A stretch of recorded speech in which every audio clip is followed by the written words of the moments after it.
Olá, tudo bem? Estamos aqui começando mais um podcast da OAB Subseção de Caxias do Sul, com o patrocínio da AR Master Sul. Hoje aqui, então, está presente a Comissão do Direito do Consumidor, trazendo o tema Os Direitos Básicos do Consumidor. Meu nome é Isaac Cassual Antunes, sou advogado e coordenador da Comissão de Direito do Consumidor. Aqui ao meu lado direito temos a doutora Eliette Hort, que é membro da Comissão de Direito do Consumidor. À minha frente aqui a doutora Anne Daniele da Cruz, também integrante da Comissão de Direito do Consumidor, e também a doutora Melina da Fonseca Bressan, integrante também da nossa comissão. Sejam muito bem-vindas. Obrigada. Bom, hoje o nosso tema, então, ele vai abordar os direitos básicos do consumidor. Consumidor, então, a gente pode dizer que a gente é praticamente desde a nossa infância. Quando a gente pede para o nosso pai, para nossa mãe, dá dinheiro para a gente comprar uma bala, comprar um salgadinho. Mesmo ali, a gente, mesmo pequeno, não tendo aquele conhecimento do que é o direito do consumidor, a gente já passa a ser consumidor. Posteriormente, na nossa juventude, na nossa adolescência, na nossa fase adulta e também na nossa fase idosa, né? Digamos assim que a gente se torna consumidor do plano de saúde, né? Sim. Então, vou começar aqui com a doutora Eliette. A questão, então, da proteção da vida, da saúde e segurança para o consumidor. Como que isso é visto hoje em nossa legislação dentro do Código de Defesa do Consumidor? Exatamente, doutor Isaac. A proteção, o fornecedor, ele tem o dever de colocar no mercado os produtos que não atentem à vida, à saúde e à segurança. Isso precisa estar sempre especificado nas embalagens.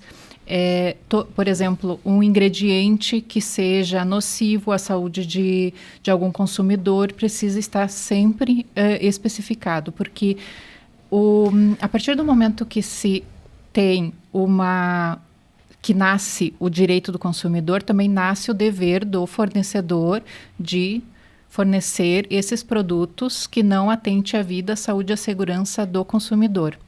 Isso. É o dever do fornecedor. A questão da saúde também está ligada até à questão da data da validade, por isso que muitos muitos produtos postos em comercialização de consumos de imediato têm que ter, né, sua data de validade. Exatamente, é um perfeito exemplo e a gente encontra isso em todos os produtos, mas vou dar o exemplo do leite, que é muito importante não termos o leite para consumo vencido e também com produtos nocivos à saúde, que acontece bastante. Então, é dever do fornecedor esse fornecimento do produto sem nada que atente à saúde do consumidor. Sim, isso até mesmo, né, doutora Melina, está ligado na questão da divulgação também, né? Quando o produto ele é posto em comercialização para o consumidor, ele tem que estar ali especificando toda a divulgação, a nocividade que ele pode trazer para o consumidor. Isso, doutor Isaac, também é referente à questão de informação. Os fornecedores de produto ou serviço, eles têm a obrigação legal de informar corretamente o consumidor sobre as características do produto ou do serviço oferecido, assim como os riscos que esse produto ou esse serviço ele apresenta. Também é essencial o princípio da boa-fé nas relações de consumo e o dever de transparência nas negociações, a fim de que o consumidor ele tenha consciência realista do que ele está contratando ou adquirindo, até também em razão de contrato, né, da força de contrato, quais os riscos que ele vai estar assumindo. É bem isso. A questão ali também da divulgação, ela é importante até mesmo porque o consumidor tem que saber que período ele pode, no caso, consumir, né, praticamente aquele alimento. Então, ele tem que estar exposto à divulgação dele ali, da data, né, do período do consumo dele. Uma segurança, né? E até a questão, né, doutora, né? Sim. Essa informação ela tem que ser de forma clara para o Isso. consumidor. Nós temos, dentro da legislação ali do direito do consumidor, tem vários direitos. E no artigo 6º nós temos alguns desses direitos, né? E um desses é o acesso à informação, que são informações claras e precisas para o consumidor. Não pode ter uma linguagem muito técnica, algo assim que ele não compreenda, né? Então, tem que ser informações de conteúdo e utilização, para ele saber o que ele está... por que ele está adquirindo aquele produto, mas tendo tipo um manual, tendo o porquê daquela utilização, né? Tem que ser sempre uma informação clara e precisa. Esse conteúdo também a gente pode abordar ele para que sejam as próprias especificações, né? Talvez do Isso. produto, que nem Exato. como por um exemplo um celular. O celular Sim. ele vai te trazer as especificações, mas ele tem que trazer o conteúdo claro do que ele traz, né? Vamos dizer assim, vou ali na loja e vou comprar um vestuário.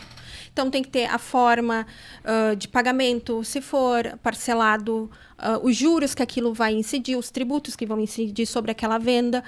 Então, assim, tem que ter todas as informações para o consumidor saber, ele está fazendo essa decisão de comprar, uma decisão racional, que está ligado ao que a Melina estava falando, e ele adquirir com todas as informações, né? A questão de garantia também É importante. desse Garantia. produto.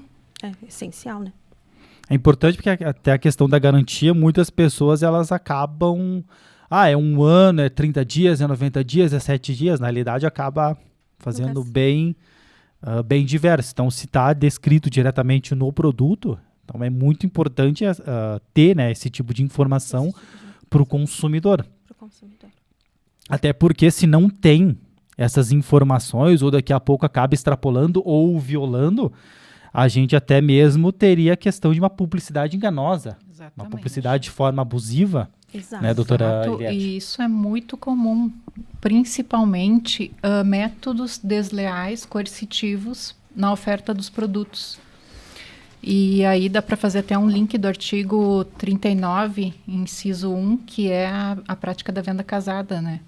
Muito comum em contratos bancários para venda de seguros, né? Embutidos, produtos embutidos. O consumidor, muitas vezes, o fornecedor se aproveita da vulnerabilidade técnica dos consumidores justamente para impor produtos para eles, não dá chance de escolha, né, dos produtos que ele deseja. Ele vai com um desejo, mas ele acaba contraindo outros que não era da sua vontade, porque ele é coibido a contratar esses produtos.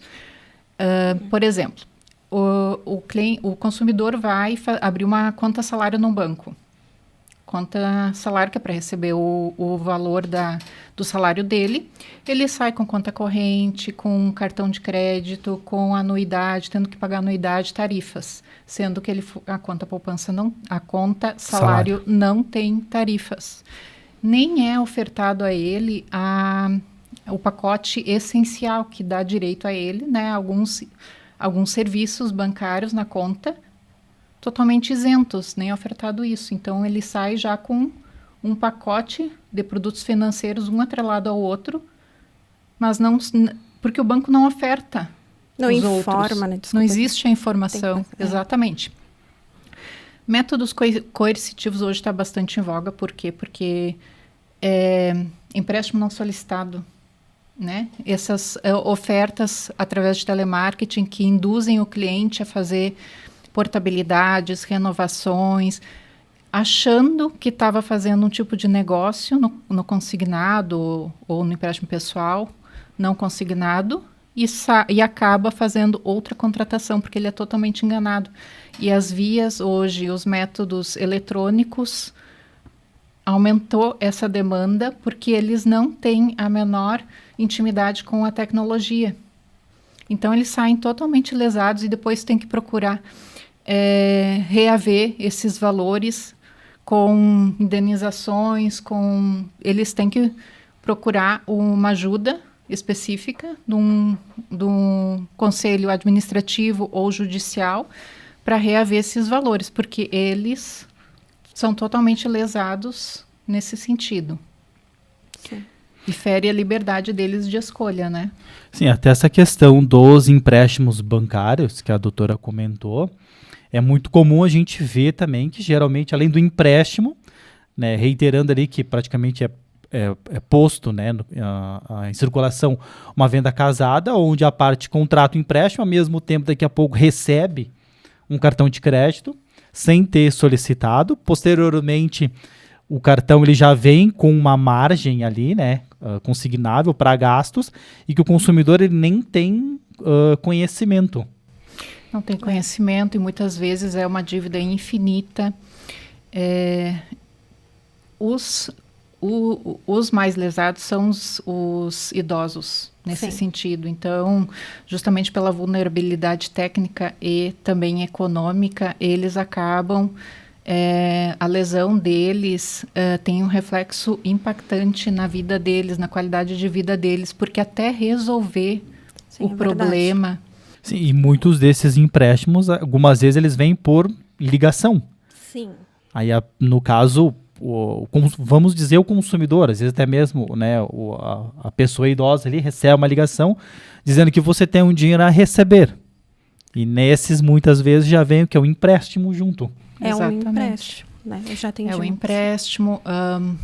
Por exemplo, ligam para ofertar uma portabilidade para reduzir parcela, reduzir plano, mas isso não existe redução. Tu está fazendo, na verdade, um refinanciamento.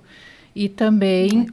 dessa portabilidade, eles já estão fazendo automaticamente um refinanciamento, porque eles aproveitam a mesma oportunidade ali da assinatura eletrônica para fazer vários negócios. Então, ao mesmo tempo que a tecnologia ela vem para simplificar e acompanhar, né, a modernização, ela também está prejudicando bastante o consumidor nessas contratações via telefone. Essa questão até dos empréstimos bancários ali que comentou, a gente percebe que alguns têm taxas, né, praticamente abusíveis, prestações desproporcionais e que acabam tornando onerosa diretamente para o próprio consumidor, né, doutora Melina? Então, assim, diante dessa vulnerabilidade do consumidor, o inciso 5º do artigo 6º, ele se preocupou e trouxe a possibilidade de modificação e revisão dessas cláusulas contratuais. Então, os fornecedores, nos contratos de adesão, que já são pré-formulados unilateralmente, estipulam condições desequilibradas e que trazem prejuízo para os consumidores. Aqui a gente também pode citar como exemplo os contratos de plano de saúde e os contratos de seguro. Então, na maioria das vezes, esses consumidores, eles não leem os contratos antes de assinar e as cláusulas não são explicadas para esses consumidores. E ainda o consumidor médio que faz toda a leitura do contrato, a linguagem técnica, a linguagem contratual, por mais que ele leia, ela é inacessível. Ele não consegue compreender de uma forma correta. Por isso que a legislação traz essa possibilidade de revisão dessas cláusulas contratuais. Sim, porque muitas vezes esses contratos eles chegam o quê? Pelo WhatsApp. Às vezes ali um PDF de 20, 30 páginas, exatamente. As letrinhas às vezes são minúsculas e o consumidor ele acaba nem lendo. Ele acaba assinando sem ler, né? Acaba assinando até mesmo de forma digital, né? Sim, que agora tem mais isso também, né? Assinatura digital. Faz assinatura digital, acaba encaminhando uma foto pelo WhatsApp para confirmar. Envia uma selfie aqui para nós, confirmando que de fato é o senhor, e tudo isso são provas de que confirmou, né, a contratação do empréstimo. Exato, e muitas vezes eles aproveitam até foto de rede social para utilizar no selfie do contrato. Daqui um GNEM nas redes sociais pode mais postar foto. É verdade. Senão vão acabar utilizando, né, a nossa fotografia para fins, a gente pode dizer que é fins ilícitos. Com certeza. E no caso, ocorrendo isso, no caso, pro direito do consumidor, existe alguma prevenção, algum tipo de reparação, seja no modo coletivo, ou seja no modo individual para determinada pessoa? O que esse consumidor ele pode No Sim. caso, pensar ou buscar Ele essa tem eventual o acesso- reparação. O direito do acesso à justiça. Isso também já está lá no artigo 5º, inciso 74. E a sentença ela tem que vir já tutelando todos os direitos do consumidor. Ele tem direito à reparação não só patrimonial, artigo 42, em dobro, pagamentos indevidos e descontos indevidos, como dano moral, desvio produtivo, dano estético, toda a reparação em âmbito individual, coletivo e difuso também. Isso, eu acho que a colega quis dizer que, de repente, um dos direitos do consumidor é a reparação do dano moral, né? Estético também, e dano material, e também até a questão de uma perda de uma chance. Só que essa perda de uma chance é algo que não está regularizado, enfim, tem várias correntes. Mas o direito, se o consumidor, se ele viu que foi lesado por algum fornecedor, tanto quanto na prestação do serviço ou adquirindo o produto, ele pode ir ao judiciário e solicitar essas perdas de dano material, né, dano moral e estético também, né, que também inclui se foi alguma lesão, ficou alguma sequela, né. Só que o que o consumidor tem que ter em mente também é que, assim, vai passar pela análise do juiz e ele vai verificar se tem um nexo de causalidade, né, se tem todos os requisitos para chegar e ter essa reparação dos danos morais, né. O ideal é sempre o consumidor ele estar atento, né, a qualquer notícia ou propaganda que seja enganosa ou qualquer informação que vá colocar ele em extrema vantagem. Porque nenhuma operadora de crédito ou banco vai dar dinheiro de graça. Então, na realidade, cabe ao consumidor em si, né, no caso, ele se precaver, né, referente a essas informações que são veiculadas nos meios de comunicação. Tem que estar atento hoje em dia, né? Isso. A tudo o que é. E é bem importante ir para o judiciário já com uma demanda prévia administrativa, porque, na verdade, o consumidor ele peregrina, às vezes, para conseguir o seu direito. Então, essa fase prévia de tentar amigavelmente hoje resolver no âmbito administrativo é considerado no judiciário também para um possível desvio de tempo vital, né, para dispendido para resolver aquele problema. E também um detalhe bem importante, que um exemplo de tentativa de resolução na via administrativa PROCON, né? É considerado desvio produtivo, tu ir lá, fazer a demanda, esperar a resolução, pedir contrato e se tu não consegue a resolução nessa via, procure a via judicial para reparar todos esses danos. Tem também um detalhe do advento da lei do superendividamento, que é bem importante ressaltar que veio na lei, incorporou o artigo 54, inciso 5º, que diz o seguinte, que, por exemplo, o banco, digamos, os bancos estão chamando muito os clientes para renegociar, fazer uma nova confissão de dívida, fazer uma tentativa de resolução de alguma questão de forma administrativa, mas ele condiciona a não ingressar com ação judicial. E esse artigo ele veda essa prática. Eu dei o exemplo do banco, mas de qualquer fornecedor. Você não pode ser coibido a assinar uma coisa e não procurar seus direitos. Se você se sentiu lesado, você deve procurar seus direitos. Outro ponto até também da possível resolução, né, via administrativa. Como nesse caso concreto que a gente está falando, questão de empréstimos bancários, a gente pode também solicitar para que o consumidor realize uma reclamação junto no Banco Central, que é o órgão, né, nacional de fiscalização dos bancos. Então, também seria, no caso, uma alternativa, já que ele é uma reclamação via internet, não precisa se locomover que nem até o PROCON, né? Sim, o PROCON tu precisa estar lá presencial, já o Bacen, o Banco Central, então essa reclamação pode ser feita tudo via internet.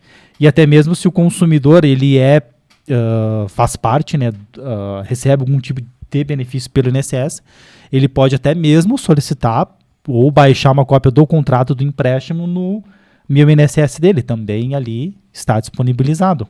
Exatamente.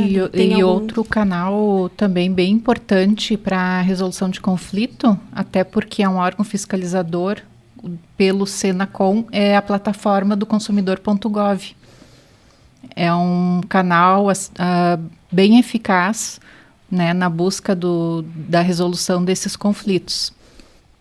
Também é importante mencionar aqui a questão via judicial, a inversão do ônus da prova, né? Que o Código de Defesa do Consumidor regulamenta a fim de que o consumidor, questão de ônus probante, ele possa deixar clara, né, a relação contratual que embasa a ação, o processo, o nexo de causalidade entre a conduta ativa ou omissiva do fornecedor e a questão lesiva ocasionada, né? E já o fornecedor, ele precisa fazer prova das excludentes de responsabilidade, né?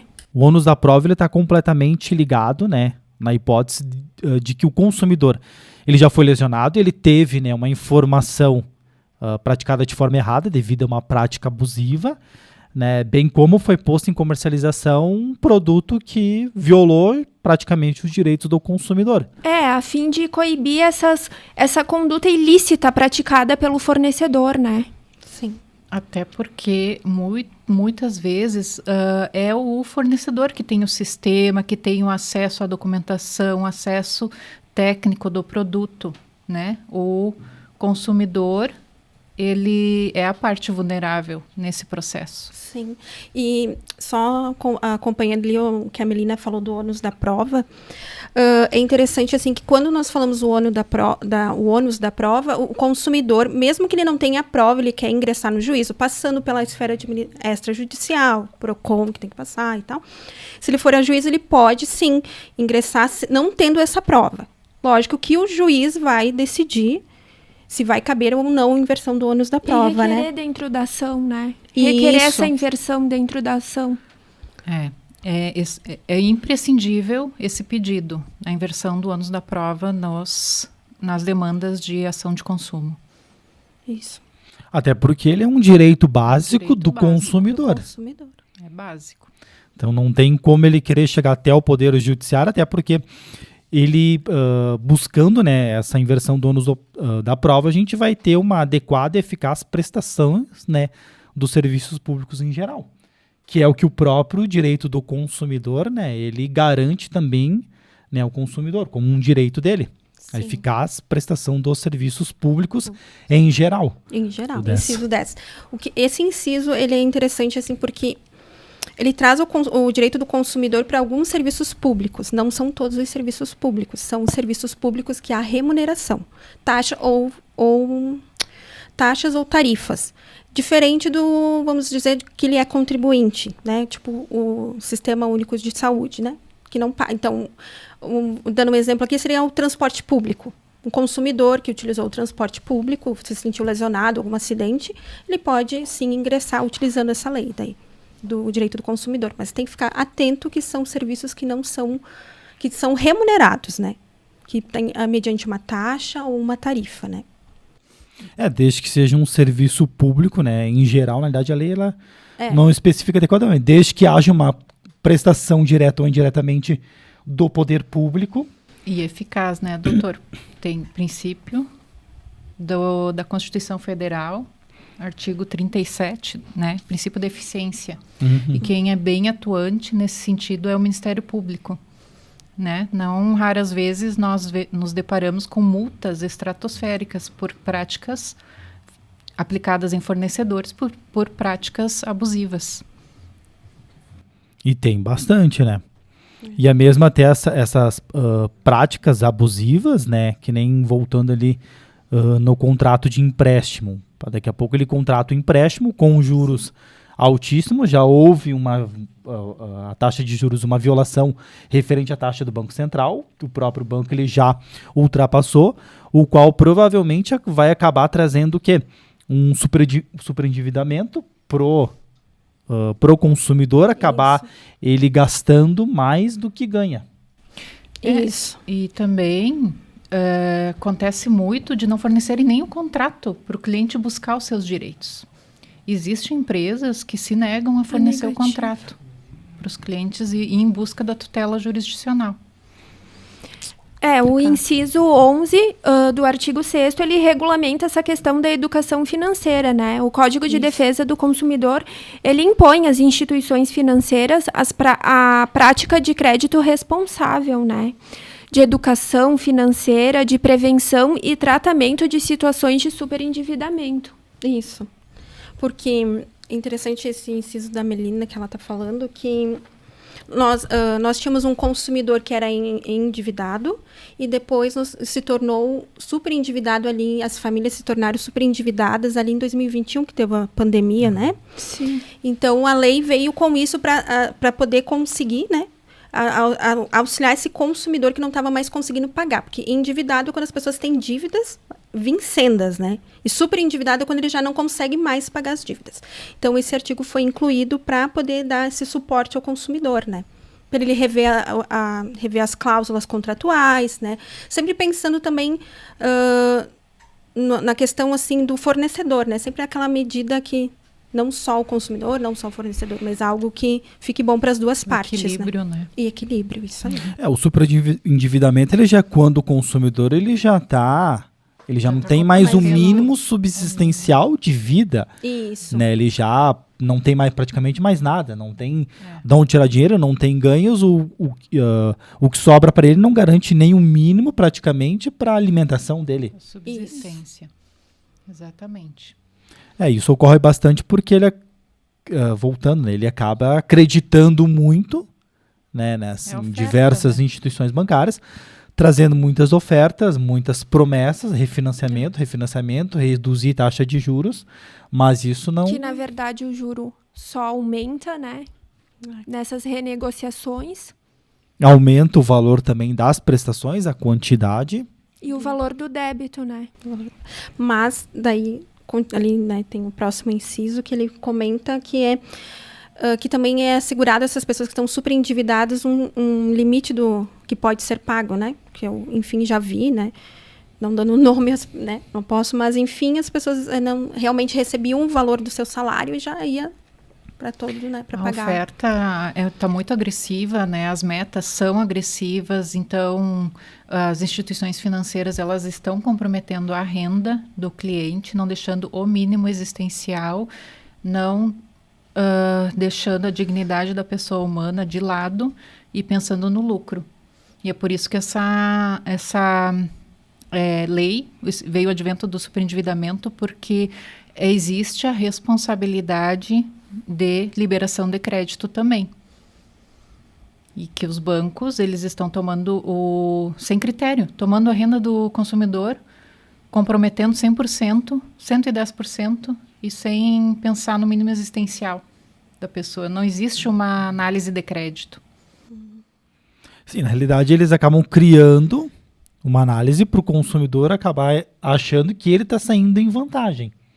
Mas ele não está vendo que ali está sendo executado, né, uma propaganda enganosa, uma venda casada. Na realidade são diversos ilícitos praticados em cima do consumidor, o qual ele, numa forma ali praticamente de desespero, vamos dizer assim, ele não tem mais o que fazer, ele não viu outro meio, acaba entrando. Isso é vedado, né? Até pela FEBRABAN. Existe SARB, né, que se diz ali as resoluções, as normativas da Federação ali dos bancos, que veda esse tipo de prática irresponsável de concessão de crédito.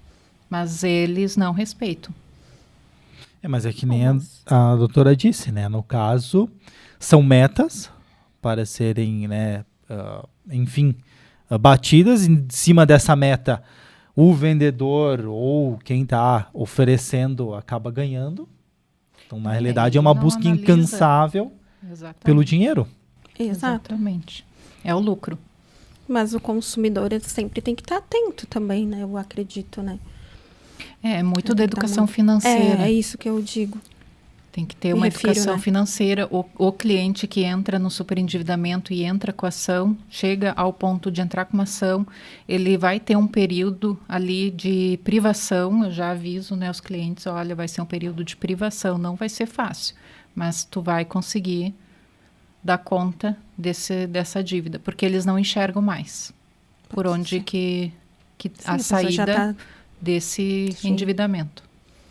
E a saída não é buscar outro empréstimo, outro refinanciamento, Não é. né? Não. Não. Existe, então, a tutela jurisdicional para o consumidor, nesse sentido, hoje a lei de superendividamento, ela veio para salvar, digamos, esses consumidores, e se o cliente se enquadra, ele tem que fazer. Ele não tem que fazer refinanciamento e buscar outras linhas de crédito, que isso aí vai aumentar a bola de neve.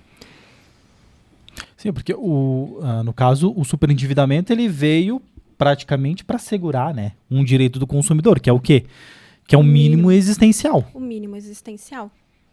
Que é uns 35% dos rendimentos líquidos tem que sobrar para o segurado, não, para o Para consumidor. as pessoas sobreviver, né? Isso, exato, para poder sobreviver, né? E o restante serve para também quitar essas dívidas que ele mesmo próprio Acabou adquirindo, adquirindo, né? Isso também. Né? Aí, no caso, nesse mínimo existencial, vai ser feito que uma repactuação das dívidas, um novo Isso. né? programa. Uma renegociação. Porque é uma renegociação. mágica, né? Como é que vai fazer para aquele montante das dívidas se enquadrar em 5 anos, não comprometendo o mínimo existencial dele? Hoje está indo para um perito fazer isso, né? Porque é impraticável para nós, homem médio, fazer esse cálculo. Então, vai para um cálculo que faz essa perícia e enquadra na lei. Sempre que a dívida deve ser altíssima e a renda, se comparar, Completamente comprometida. E o que eles fazem? Eles vão direto ali na fonte, que é no contra-cheque, sai o teu salário já tomado os empréstimos, aí o líquido entra na tua conta e já o banco é o primeiro lançamento. É o primeiro lançamento ali o CDC que eles fazem. Tarifas, seguro. Então, é morte súbita. Não tem inadimplência, o risco é pouco, é reduzido e ainda os juros são exorbitantes. E essa prática de refinanciamento, eles querem escravizar o consumidor, que eles fiquem refém.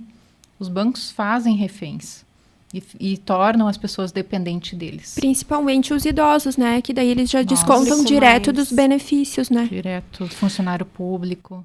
só que se a gente Sim. parar para pensar todo esse desconto de imediato, ele provém da onde? Do salário. O salário é o quê? A fonte de renda.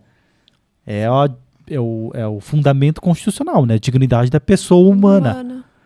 Né? Então, ou seja, a pessoa sequer tem a oportunidade de ver o seu salário, apenas entrou, Já desapareceu, descontou Automático. todo o valor. Automático. Então, por isso que é importante o consumidor, né, ter sempre o bom... não vou dizer nem o bom senso, mas ele está sempre atento ao que ele vai contratar, fazer uma matemática, analisar os seus ganhos, as suas despesas, ver se é viável, né, a eventual contratação de empréstimo. Exatamente. Ele estando super endividado, ele já é um cliente de risco para o banco. Isso quer dizer que ele vai contratar com taxas maiores os financiamentos e também vão ter produtos embutidos, produtos financeiros embutidos, porque ele precisa. Ele não vai dizer não para a contratação de seguro. Às vezes, ele vai lá no banco e tem assim um calhamaço de papel e daí ele só levanta assim a pontinha, tu vai assinando todos os documentos. Só a Ele rubrica que tem um assina na seguro, última. um seguro residencial, nem casa tem, né? Seguro residencial, seguro de vida e tarifa aumenta. Seguro do também. carro, É. Complicado. tudo incluso, né? Aí aqui também, no caso, claro, ele está ali assinando um contrato de adesão, mas a gente também tem outra violação, que é o quê? a informação acerca dos produtos. Aqui o Código de Defesa do Consumidor ele fala por unidade de medida, quilo, litro, entende? Metro, unidade, entende? Então, conforme o caso. Então, se aqui a gente está dentro de um contrato de empréstimo, ele tem que ter ali a plena informação, né, Do que está contratando, daquele né? contrato.